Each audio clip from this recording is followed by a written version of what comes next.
Roy Suryo, Rismon, Dokter Tiva ya kan dan teman-temannya lah kan ya Abraham Samad ya kan guys. Aku yakin lah ya kan mereka berani menyerang Pak Jokowi, menuduh Pak Jokowi, memfitnah Pak Jokowi dan macam-macam ya kan guys.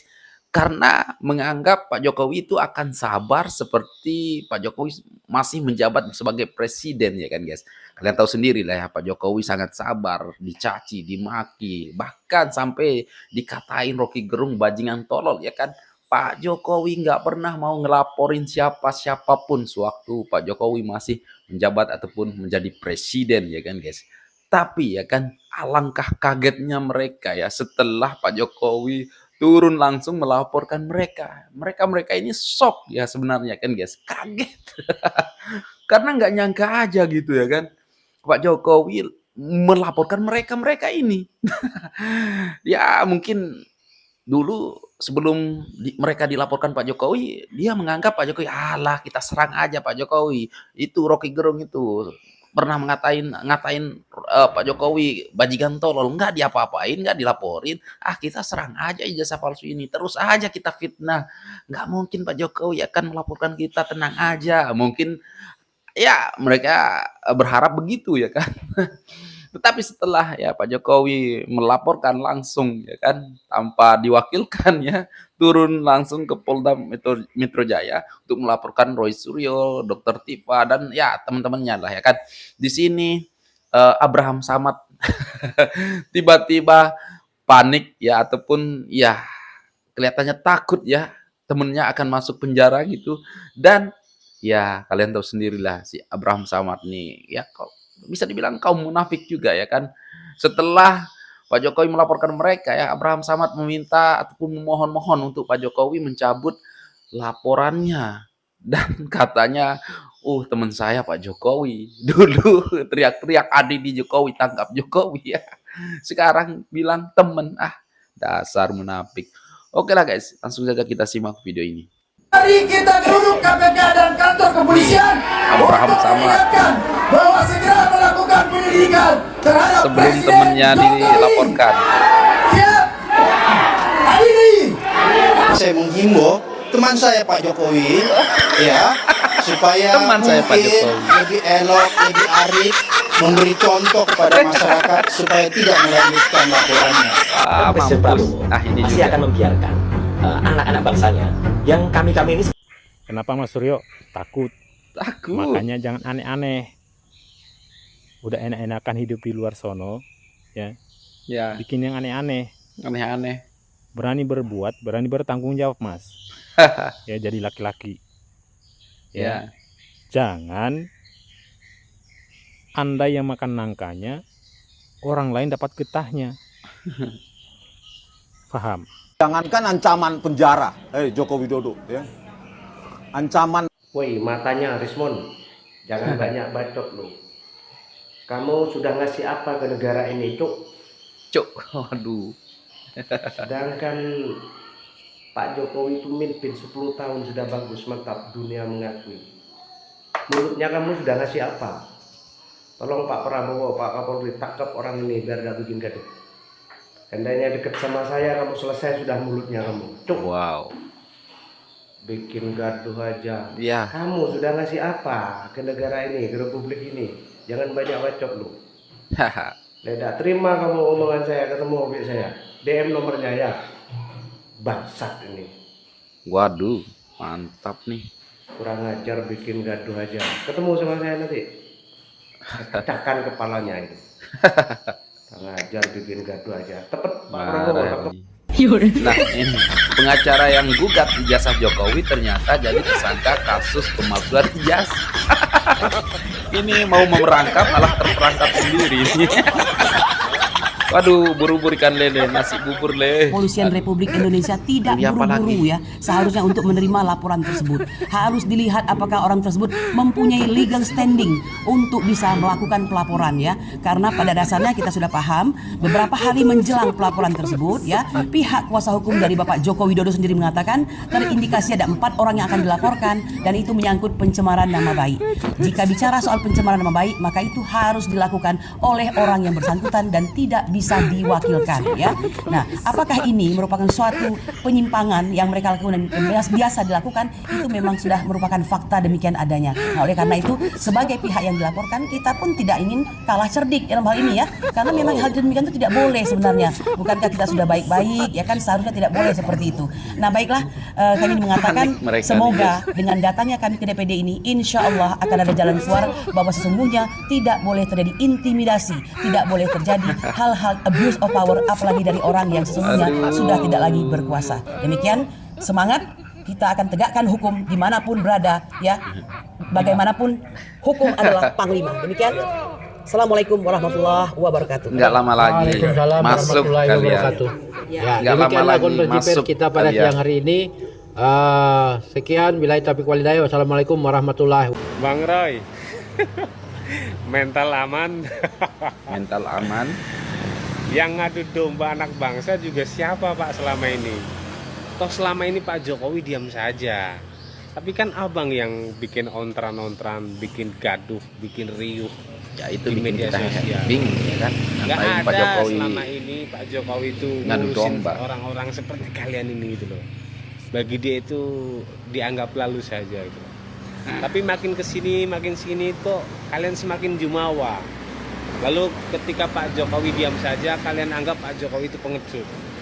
Nah, sekarang ketika Pak Jokowi ambil sikap untuk menunjukkan kepada halayak bahwa kalianlah yang bikin kegaduhan luar biasa ini, sekarang kalian minta tolong ke Pak Prabowo. Iya. Mau ketawa gak sih kita? Tapi itulah, sebaik apapun kita menjelaskan kepada orang, kalau dasarnya sudah tidak suka, ya nggak bakalan masuk. Tapi tanpa penyakit hati kita itu ada ya. menjelaskan kepada orang yang sudah paham dan ngerti, orang akan tahu dengan sendirinya kok gitu loh. Jadi saya pikir publik bisa menilai. Sebenarnya sih hanya ngotori tangan Pak Jokowi saja, tapi mau nggak mau harus turun. Karena kalian kalau dibiarkan makin merajalela, nggak karuan. Ya benar juga ya. Kegaduhannya gitu. Jadi siapkan mental Bang Roy dan kawan-kawan, karena kebenaran akan menemukan jalannya. Prabowo Subianto, kami mendesak kepada Anda, mintalah kepada Jokowi untuk segera memperlihatkan ijazahnya kalau ada. Apakah ijazah yang ada di SMA maupun di UGM. Yang kedua, saya minta kepada Gibran yang sekarang jadi wakil presiden. Dalam ayat tadi, setiap orang harus bersikap adil, meskipun terhadap dirinya, meskipun terhadap kedua orang tuanya.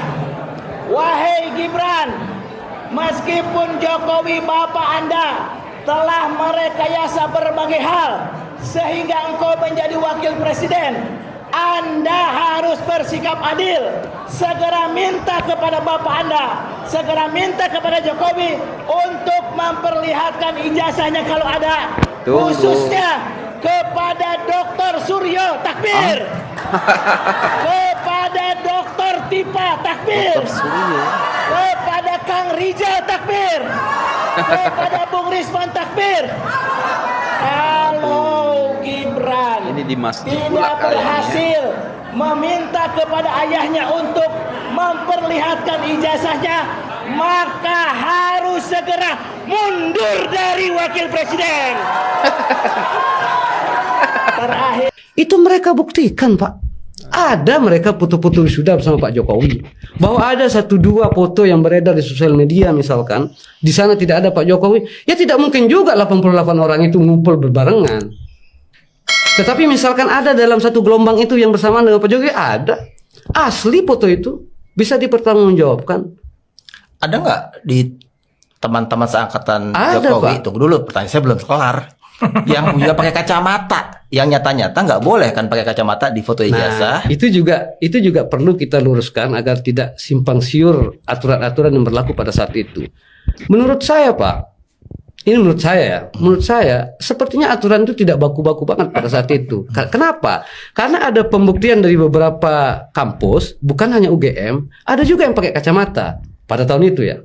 Kemudian dari pihak UGM sendiri, saya dikirimkan foto oleh beberapa orang. Ini orang yang mengatakan dirinya kuliah di UGM. Saya juga pakai kacamata, dia bilang. Itu bisa saya buktikan, Bu. Dokumentasinya, dokumentasi waktu dia ijazah menggunakan pakai kacamata. Ada itu. Nah, maksud saya begini, kalau sekarang kita mengatakan bahwa berangkat dari argumentasi-argumentasi yang ada, bahwa setiap kali kita mengkritik tentang ijazah itu, bahwa itu membuat kita mengatakan itu palsu, berarti data-data orang lainnya juga palsu dong. Misalkan contoh penggunaan Times New Roman itu, kalau yang lain menggunakan Times New Roman juga berarti kan palsu yang lain. Kan kita komparatif ini. Kalau sekarang menggunakan kacamata juga palsu, berarti orang-orang yang lain juga palsu dong. Nah, sekarang masalah tanda tangan. Kalau yang lain juga tidak ditandatangani pada saat itu, berarti 44 yang ditunjukkan oleh UGM itu juga palsu dong. Karena ada beberapa yang tidak ditandatangani, Pak. Serius saya. 44 skripsi yang dibuka oleh kolega dari Pak Rismon itu memang ada yang tidak ditandatangani. Nah, kalau kita sudah masuk pada hal yang tadi secara komprehensif itu, mulai dari masuk sampai kuliah itu bisa dibuktikan. Lalu apa yang dikhawatirkan oleh UGM menyampaikan kepada publik bahwa memang benar ini sudah wisuda. Terlepas dari apakah ini yang disampaikan oleh orang yang pada saat itu bersentuhan secara dengan sejarahnya atau tidak. Tetapi kan secara kelembagaan mereka bisa membuktikan. Bayangkan Pak, ada data-data yang memang tidak dipublikasi, seperti nilai-nilai Pak Jokowi pada semesternya, terus pembayaran kuliahnya, itu ada di UGM. Ada itu Pak. Nanti UGM kalau misal diminta oleh pengadilan itu pasti akan menghadirkan. Jadi pendekatan-pendekatan sejarah ini saya memang tidak terlalu detail gitu untuk mengerti, tapi beberapa hal yang membuat saya berpikir bahwa ini memang harus dilawan. Persepsi-persepsi yang sudah beredar ini memang bisa dibuktikan dengan cara ini. Saya masih penasaran. Jadi Mas Dian dapat foto ijazah Jokowi itu dari Pak Andi tadi ya? Bukan. Dari siapa? Saya izin untuk tidak membuka dulu.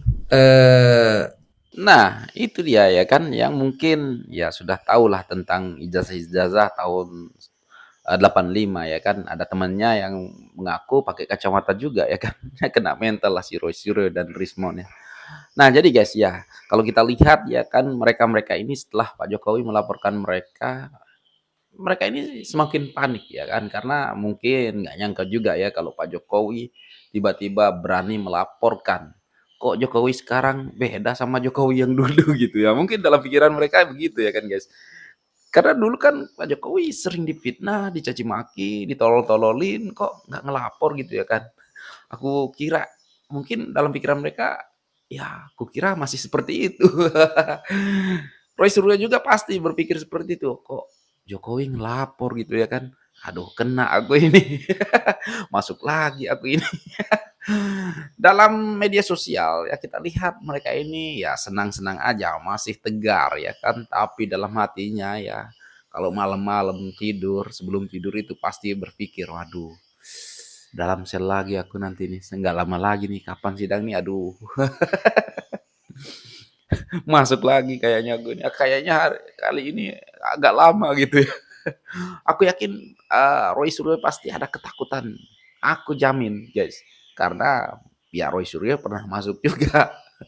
Karena gara nge-share ataupun memposting foto, kalau nggak salah foto Candi Borobudur yang bergambar, yang bermuka Pak Jokowi. Nah itu kena dia ya kan. Sekarang nggak apa-apa Roy Suryo. Kan ada temen, ada Rismon, ada Tifa ya kan. Ada yang lain-lain juga kan. Temen satu kali masuk gitu ya kan. Tapi nggak tahu apakah sama hukumannya nanti ataupun enggak, kita lihat aja ya.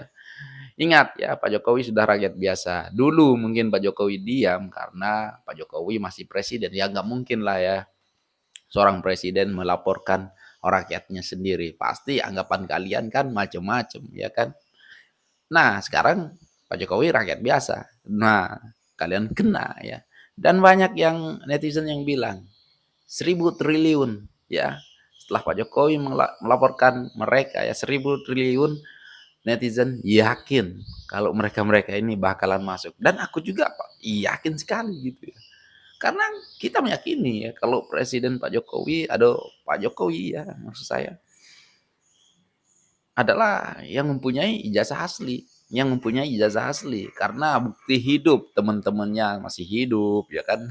Masih banyak, puluhan temannya sudah diundang ya sewaktu masih jadi presiden ya. Itu teman-temannya masih hidup semua dan bukti nyata bersentuhan dan mengalami secara langsung ya, berteman, naik gunung sama-sama sama Pak Jokowi. Jadi di mana palsunya Roy Suryo? Masa ya semuanya palsu, semua teman-teman Pak Jokowi itu ijazahnya palsu? Kan nggak mungkin. Lagipun ya pihak UGM juga pernah speak up, tapi masih saja kalian tidak percaya. Tapi ya sudahlah, ya mungkin kalian ngotot pengen masuk penjara, ya sudah, terima aja. Dan guys, apa tanggapan kalian? Kalau kalian yakin nggak 1.000 triliun Roy Suryo, Rismon, Tifa, dan lain-lainnya bakalan masuk? Silahkan komen di bawah. Sekian, terima kasih. Assalamualaikum warahmatullahi wabarakatuh. Bye.